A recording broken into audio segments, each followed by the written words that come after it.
سر لوگ بھوکے مر رہے نو شمیم صاحب لوگ بھوکے مر رہے نو سر میں گزارش یہ کر رہا کہ چلو اتحاد ہویا من لیا چنگی گل ہے اتحاد ہوا حکومت بنی عوام نے کوئی ملیا اچھا عوام دیکھیں اب یہ بڑی زبردست اب بسم اللہ الرحمن الرحیم السلام علیکم ورحمۃ اللہ وبرکاتہ ناظرین آپ سوکی ٹی وی دیکھ رہے ہیں میں ہوں آپ کا خادم ملک محمد نواز سوکی حاضر خدمت ناظرین اس وقت جو میرے ساتھ مہمان ہیں پیارے دوستوں میں سے ہیں اور شمیم عباس صاحب یہ سینئر رہنما پیپل پارٹی بڑے جالے ہیں آج کچھ تھوڑی سی گلے شکوے والی باتیں کرنی ہیں ان سے ان کو اچھی لگیں یا بری لگیں السلام علیکم جی وعلیکم السلام جناب شکریہ بھائی جان تہاڈا ٹائم دین دا اچھا اے دسو کہ کتھے جا رہی سیاست تہاڈی ساڈی بسم اللہ الرحمن الرحیم نحمدہ و نصلی علی رسول الکریم اما بعد فاعوذ باللہ من الشیطان الرجیم بسم اللہ الرحمن الرحیم میں جناب ملک نواب سوکی صاحب کا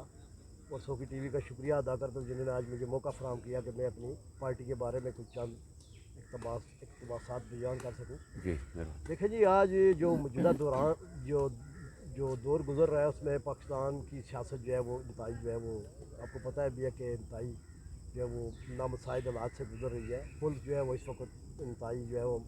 نامساعد حالات سے گزر رہا ہے اس کی بنیادی وجہ ہے کہ آج جو ہے وہ ایک پی ٹی آئی کی متنازع گورنمنٹ کے ختم ہونے کے بعد آج جو موجودہ صورتحال ہے ملک کی وہ الیکشن کی جانب گامزن ہے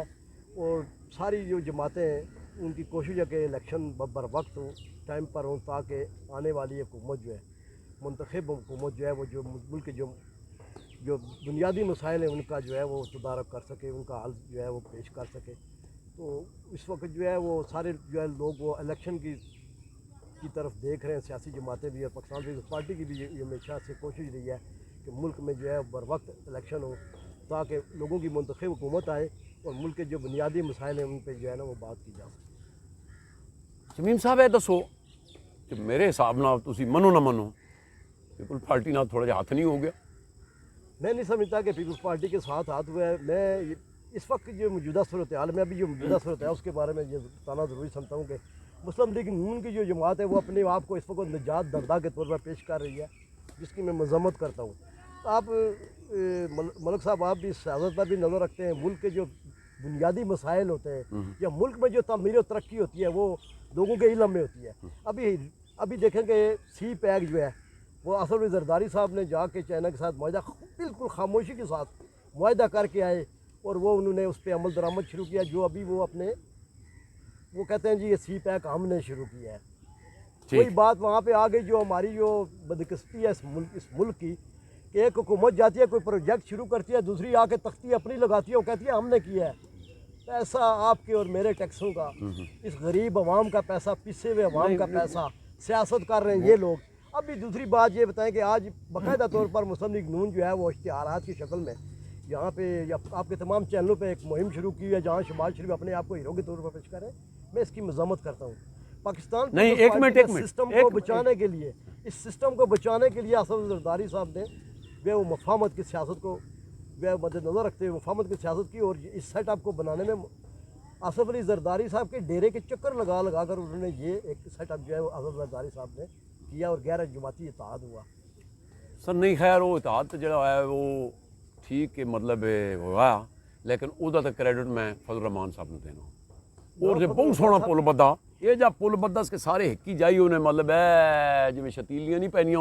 کچیا کوٹھیاں تے انہیں پا کے کام کر لیا اپنا لیکن میں وہ کہ خود پیپل پارٹی کا میں جالا بھی رہا ہوں بھٹو دور میں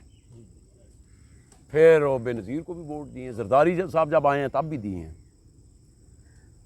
لیکن سر مینو دکھ ہے کہ 11-12 پارٹیاں جوڑ کے اگر وہ یہ پل بنایا گیا سی عوام کیڑا فائدہ ملیا مینو اس گل اس دا جواب دے دیں ایک بات جو ہے وہ میں آپ کے سامنے یہ گزارش کر سکتا ہوں کہ میں یہ سچی بات ہے اور سچی بات کرنی بھی چاہیے ملک میں مفاد میں یہ بات جو میں کرنے جا رہا ہوں یہ ملک کے مفاد میں ہے کہ یہ پچھلے جتنے بھی ادوار گزرے